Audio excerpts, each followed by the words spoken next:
토마스 킹케이드라는 미국의 유명한 화가가 있습니다. 특별히 킹케이드는 미국에서 가장 많은 사람들이 수집하는 그림을 그리는 화가입니다. 조사에 의하면 약 1천만 명의 사람들이 그의 그림을 소장하고 있는 것으로 그렇게 알려져 있습니다. 특히 이 크리스마스 시즌이 되면 이 킹케이드의 그림은 가장 잘 팔리는 크리스마스 선물이 된다고 합니다. 이 사람은 이 도시의 풍경이나 어떤 시골의 작은 오두막집의 모습, 혹은 교회의 풍경, 또 바닷가에 있는 이 등대의 풍경을 잘 그리고 있습니다. 그리고 이 사람의 그림의 그 가장 큰 특징은 그의 그리는 모든 건물이나 또 그 시골의 오두막집에 항상 불이 켜져 있다는 것입니다. 그래서 사람들은 이 킹케이드를 빛의 화가라 그렇게 부르고 있습니다. 사실 이 킹케이드는 처음부터 그렇게 빛이 가득한 그런 그림을 그리지는 않았습니다. 처음 이 킹케이드가 그림을 그렸을 때에 이 저녁에 해가 지는 황혼역에 어둑어둑해지는 그런 배경에 산속에 통나무집 하나를 그려넣은 그런 그림을 그렸습니다. 그야말로 쓸쓸하기 그지없는 그런 그림이었습니다.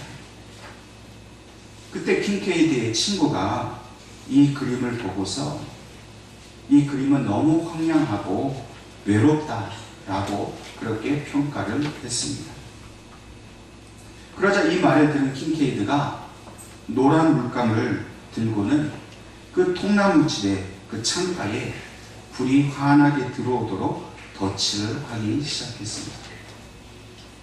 그러자 그 순간 침울했던 그 그림 속의 세상이 아주 밝고 따뜻한 세상으로 변하게 되었습니다. 마치 이제 지칠 대로 지친 그 먼 여행을 떠난 여행객이 이제 그 따뜻한 그 집으로 들어가는 것과 같은 그런 안락함을 느끼는 것 같았습니다. 만약 킹케이드가 그의 그림에 불을 환히 밝히지 않았다라고 하면 그는 오늘날처럼 미국에서 그렇게 가장 유명한 화가가 되지 못했을 것입니다. 그러나 그가 빛을 그 그림에 그려넣는 순간 비로소 그 그림은 미국에서 가장 많이 팔리는 그림, 가장 많은 사람들이 좋아하는 그런 그림이 되게 된 것입니다. 그의 그림에 빛이 들어오면서 사람들은 그의 그림을 통해서 밝고 따뜻하고 안락한 느낌을 가지게 되었습니다. 그리고 그 그림을 보는 사람들이 그 빛에 이끌려서 인생의 풍파에서 지치고 상한 마음들이 위로를 얻게 되었습니다. 그 그림을 보는 사람들은 마치 불을 켜놓고 이제 저녁 준비를 하며 자신을 맞이하는 자기의 고향집으로 돌아가는 그런 평안함과 위로를 얻게 된 것입니다. 독실한 크리스천이었던 이 킹케이드는 한 언론과의 인터뷰에서 이렇게 말했습니다. 나는 빛의 전사입니다. 내가 가진 재능과 자질이 어떻든 간에 나는 사람들이 느끼는 어둠을 관통하는 빛을 가져다 주려고 노력합니다. 예수님께서 오늘 부활하신 것은 바로 이러한 쓸쓸함과 황폐해져 버린 우리의 영혼에 빛을 그려 넣어 주신 것과 같습니다. 주님이 비춰주신 이 빛은 단순히 사람의 눈을 끄는 빛이 아니라 사람의 영혼을 살려주는 빛이 되었습니다. 삶의 소망이 없는 전혀 새로운 그 희망을 주시는 그러한 빛이 되었습니다. 오늘 하나님께서 우리에게 주신 본문의 말씀에는 절망과 외로움이 가득한 한 여인을 소개하고 있습니다. 바로 막달라 마리아입니다. 예수님께서 이 땅에 계실 때에 많은 사람들을 사랑하셨습니다. 그런데 그 중에 특별히 더 사랑한 사람이 있었다라고 하면 바로 이 막달라 마리아가 아니었는가 생각되어집니다. 왜냐하면 이 막달라 마리아는 한때 7 귀신이 들려서 온갖 죄와 고통 가운데, 어둠 가운데 시달렸던 그런 여인이었습니다. 그런데 주님께서 이 여인이 지금 당하고 있는 고통을 불쌍히 여기셔서 그 여인을 찾아가셔서 그 여인이 묶여있는 그 귀신으로부터 예수님께서 그 여인을 살려주셨습니다. 황폐한 영혼을 소유하였던 이 막달라 마리아는 주님께서 치유하시는 그 은혜로 말미암아 이제는 더 이상 고통이나 슬픔이 아닌 기쁨의 삶을 살게 된 것입니다. 막달라 마리아에게 예수님은 생명의 은인과 같습니다. 아니, 자기의 생명과 같은 분이었습니다. 막달라 마리아에게 있어서는 예수님이 자기의 삶 속에서 가장 중요한 분이셨던 것입니다. 그런데 그렇게 소중하고 중요한 분이신 예수님이 죽으셨다는 것은 이 막달라 마리아에게는 가장 큰 절망과 슬픔일 수밖에 없었습니다. 자신에게 있어서 가장 소중한 것을 빼앗긴 그런 분노와 그런 아픔과 슬픔이 이 마리아에게 있었던 것입니다. 본문의 말씀인 이 요한복음 20장의 1절과 2절 말씀을 보면 막달라 마리아가 안식 후 첫날 이른 새벽에 주님의 돌무덤을 찾아간 것으로 기록하고 있습니다. 마리아가 그 이른 새벽에 주님의 돌무덤을 찾아간 것은 그가 가장 사랑했던 분의 그 죽음을 인정하고 싶지 않았는지도 모릅니다. 다시 한번 주님의 돌무덤 앞에서 통곡하고 울고 싶었는지도 모릅니다. 그러나 그 돌무덤 앞에 도착한 막달라 마리아 앞에는 이상한 일이 벌어졌습니다. 누군가 돌무덤을 막고 있는 그 돌을 치워버렸고 그 속을 들여다보니 주님의 시신이 온데간데 없이 사라졌습니다.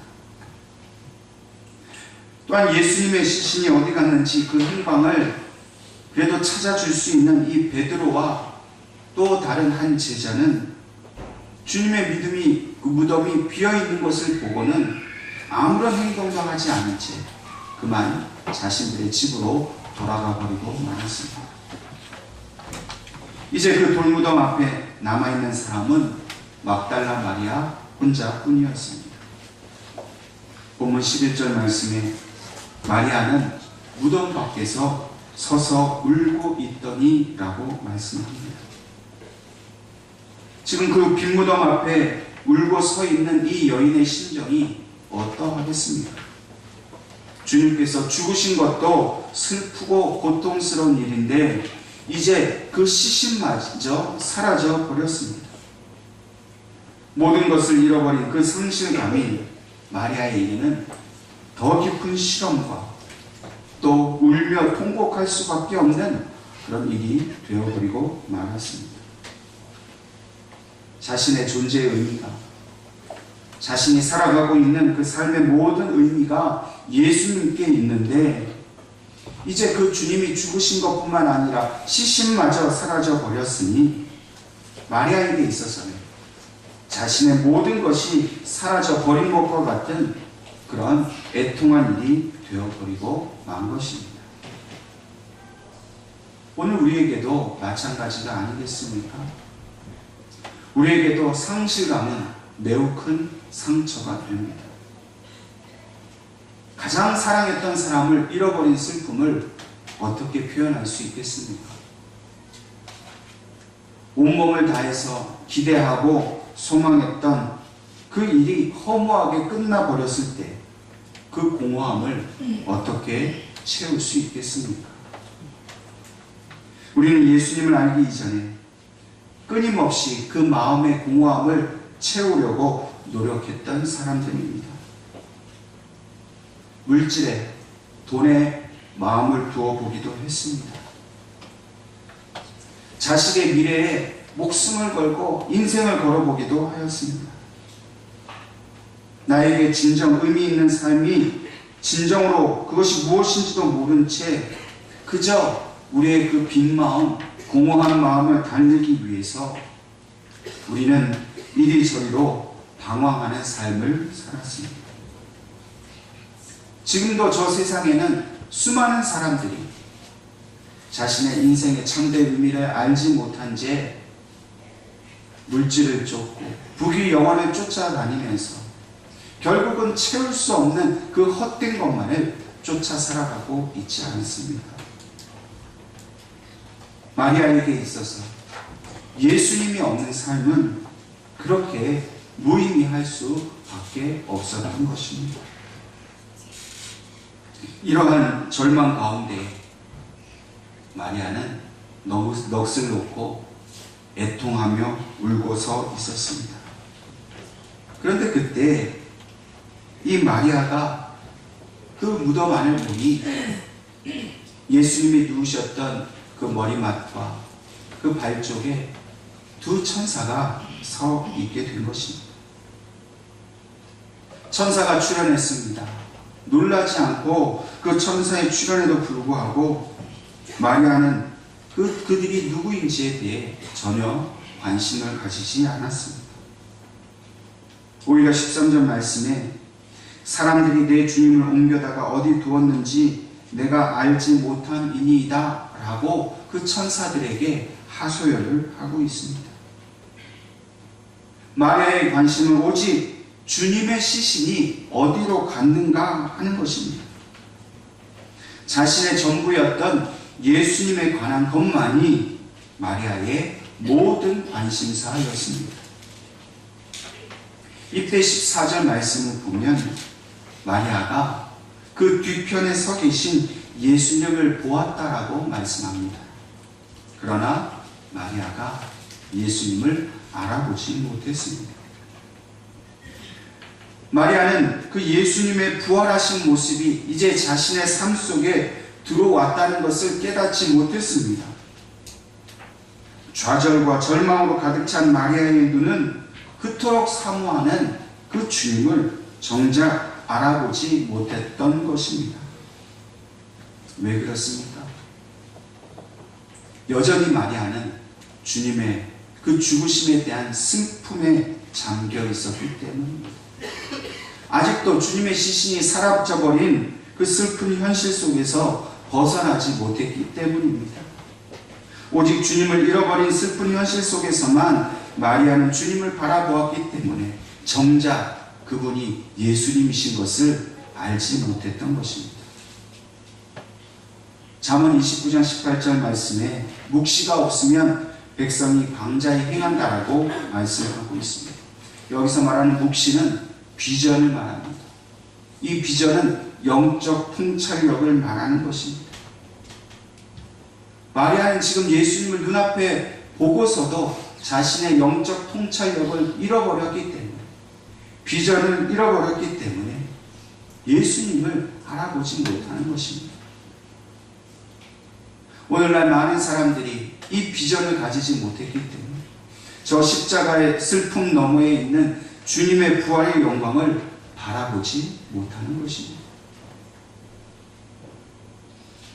믿음이 아니면, 영적 통찰력이 아니면 결코 부활하신 예수님을 알아볼 수가 없는 것입니다.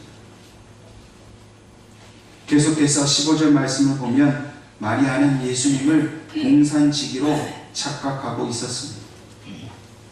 너무 큰 슬픔 때문에, 너무 큰 상실감 때문에 마리아는 온전한 판단을 할 수가 없었습니다. 오늘 우리에게 주님의 고난과 십자가에 죽으신 그 사건만 있다고 한다면 우리가 가진 이 믿음이 무슨 소용이 있겠습니까? 우리의 삶 속에 오직 고통과 아픔만 있다고 하면 우리가 살아가는 삶의 의미가 무슨 의미가 있겠습니까? 지극히 현실적인 그런 한계 속에만 갇혀서 나는 끝났다, 나는 아무것도 할 수 없다 라고만 생각한다면 그 한계 너머에 있는 영원한 시간에 그 영원한 은혜를 우리가 바라볼 수 없는 것입니다. 언제 끝날지 모르는 문제 앞에서 우리가 바르게 영적으로 판단하지 못하고 육체의 슬픔, 인생의 고난에만 갇혀 있다고 하면 그저 죽기만을 기다리는 사람과 별반 다르지 않는 것입니다. 예수님의 부활의 능력을 알지 못하는 사람들은 결국 이런 삶을 살 수밖에 없습니다. 깊은 좌절과 상실감에만 빠져 있으면 결코 예수를 통해서 참되고 바른 삶의 목적과 의미를 발견할 수가 없는 것입니다. 하나님께서 우리를 창조하신 목적은 우리들을 이 고난과 고통 앞에서 건져내시기 위함입니다. 고난과 고통을 넘어서서 예수님의 영광스러운 부활 사건으로 말미암아 우리에게 채워주시는 그 거룩한 생명으로 새로운 희망과 진정한 행복 가운데 살게 하시는 것이 바로 하나님이 우리를 이 땅에 보내신 목적인 것입니다. 그렇다면 오늘 이 시간 혹시 우리는 목적 없는 삶을 살고 있지 않은지 생각해 보아야 합니다. 부활하신 주님, 모든 사망 권세를 이기신 주님께 소망이 있음을 깨닫지 못하고 나는 소망이 없다고 고통과 아픔 속에서만 괴로워하는 그런 우리가 아닌지 생각해 보아야 할 것입니다. 만약 우리가 여전히 고통과 절망 속에서만 있다면 우리가 만난 예수님은 아직도 무덤에 계신 주님일 수밖에 없습니다. 그러나 결코 주님은 무덤에 계시지 않습니다. 주님은 부활하셨습니다. 우리가 고통과 슬픔에 매여 있지 이제는 있게 되지 않게 되었습니다. 주님이 부활하심으로 그 모든 고난에서 우리를 건지셨기 때문입니다. 오늘 마리아가 드디어 그 닫혀진 눈이 열리는 순간을 맞이하게 되었습니다. 16절 말씀에 예수님께서 마리아야 라고 부르셨습니다. 그리고 그 순간 마리아는 주님의 음성을 알아듣고는 라보니 라고 대답을 합니다. 사실 마리아는 주님께서 자신의 이름을 부르기 전에도 이미 주님의 음성을 들었습니다. 15절에 보면 예수님께서 마리아를 여자여 라고 부르고 계십니다. 그러나 그 여자여 라는 음성을 듣고도 마리아는 주님을 알아보지 못했습니다. 왜냐하면 이 여자여 라고 부르는 그 음성에 마리아에게 있어서 주님은 그저 한 남자에 불과했습니다. 그러나 신기하게도 자신의 이름을 불러주시는 그 순간에 마리아는 드디어 주님을 알아보게 된 것입니다. 마리아야 라고 이름을 부르시는 그 주님의 음성에는 주님의 그 무한하신 그 사랑이 그 안에 들어있었기 때문입니다. 한 사람의 여인을 대하는 것이 아니라 주님이 그토록 사랑하셨던 그 관계 속에서 마리아를 부르셨기 때문에 마리아는 주님을 알아보게 된 것입니다. 생전에 자기의 그 귀신 들린 것을 고쳐주신 주님, 자기를 한없는 사랑으로 품어주시고 만져주신 주님을 비로소 이 여인이 만나게 된 것입니다. 비록 예수님과 마리아 사이에는 죽음이라는 결코 넘어설 수 없는 한계가 있었습니다. 그렇지만 이제는 주님께서 부활하심으로 그 한계가 사라져버렸습니다. 더 이상 예수님과 마리아 사이를 갈라놓는 장애가 될 수 없었습니다. 마리아는 주님의 죽으심으로 모든 것이 끝났다고 생각했습니다. 다 잃어버렸다라고 생각을 했습니다. 주님께서 죽으시고 무덤에 계셨다고 해서 마리아에 대한 사랑이 끊어진 것은 결코 아니었습니다. 이제는 그 사랑을 회복하실 뿐만 아니라 주님께서 부활하심으로 이제는 더 큰 사랑으로 마리아에게 주님이 다가오신 겁니다. 이전에 주님을 만났던 그 은혜와 사랑보다도 이제는 더 큰 새로운 희망으로 예수님께서 마리아에게 찾아오신 것입니다. 집을 나간 탕자는 집을 나가기 이전에도 아버지에게 사랑을 받았습니다. 그러나 집 나간 탕자가 이제 거지가 되어서 돌아왔을 때에도 여전히 그 아버지는 그 탕자를 사랑했습니다. 뿐만 아니라 이제는 그 모든 것을 잃고 돌아온 그 아들을 더욱더 사랑하였습니다. 그래서 그 아들을 위해 손을 잡고 좋은 옷과 신발을 신겼습니다. 사람들을 불러다 잔치를 벌였습니다. 그리고 마지막에는 그 아버지의 손에 끼어있던 반지를 빼어서 그 아들에게 주었습니다. 반지는 한낱 액세서리를 말하는 것이 아닙니다. 그 당시의 반지는 오늘날 인감도장과 같은 것입니다. 아버지의 모든 소유를 이 아들에게 주었다는 겁니다. 잠시 잠깐의 상실, 잃어버림, 방황이 있었을지는 모르지만 예수님의 사랑은 그 아픔 뒤에 더 큰 사랑으로 오늘 우리에게 다가오는 것입니다. 주님은 마리아처럼 좌절과 절망 가운데 있는 자들에게 더 큰 기쁨과 더 큰 소망을 주시기 위해서 부활하신 겁니다. 우는 자들의 눈물을 닦아주시고 그리스도 안에서의 참된 행복을 주시기 위해서 주님은 부활하셨습니다. 그 사랑이 변함이 없음을 보여주시려고 부활하셨고 그 사랑은 이제 더 큰 사랑이 되었다는 것을 가르쳐 주시기 위해서 부활하셨습니다. 예수님은 이른 마리아에게 무엇으로 그 상실감을 채울 수 있겠습니까? 예수님을 잃어버린 상실감은 예수님으로만 채울 수 있습니다. 생각해 보십시오. 예수님을 잃어버렸는데 돈으로 그 예수님을 대신할 수 있겠습니까? 예수님을 잃어버렸는데 부귀 영화, 세상 권세로 그 공허함을 채울 수 있겠습니까? 지금 마리아에게 아무리 많은 돈을 주고 아무리 큰 권세를 준다 하더라도 그것은 아무런 의미가 없습니다. 오직 예수님만이 마리아의 삶의 유일한 삶의 의미가 될 수 있는 것입니다. 오늘 우리에게도 이러한 예수님이 절대적으로 필요하기 때문에 예수님이 우리에게 부활하셨습니다. 만약 우리의 삶 속에 예수님보다 돈이나 물질이 더 필요한 것이라고 하면 예수님께서 십자가에 죽으신 이후에 예수님보다 돈을 우리에게 주셨을 것입니다.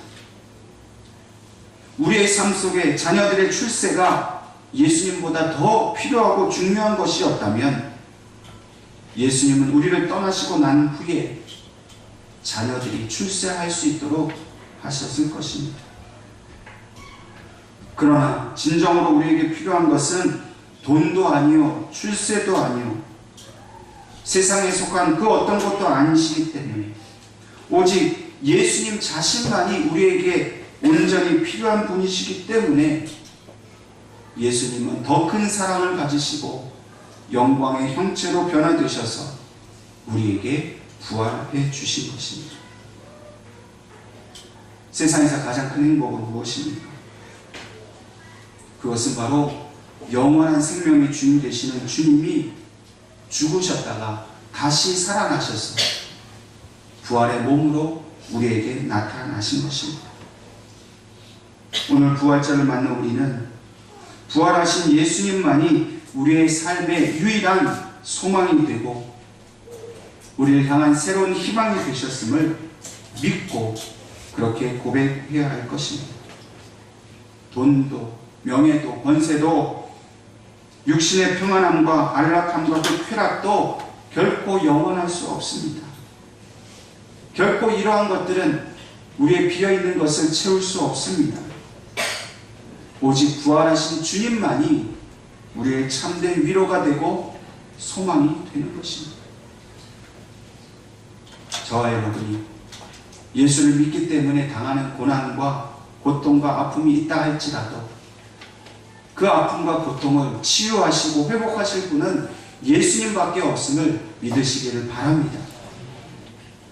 그 어떤 고난과 어둠 앞에서도 예수님의 이름으로 선포하시면 죽음을 이기시고 어둠을 이기신 주님의 그 부활의 능력으로 우리도 영원하고 복된 그 영생의 삶을 살게 될 줄로 믿습니다.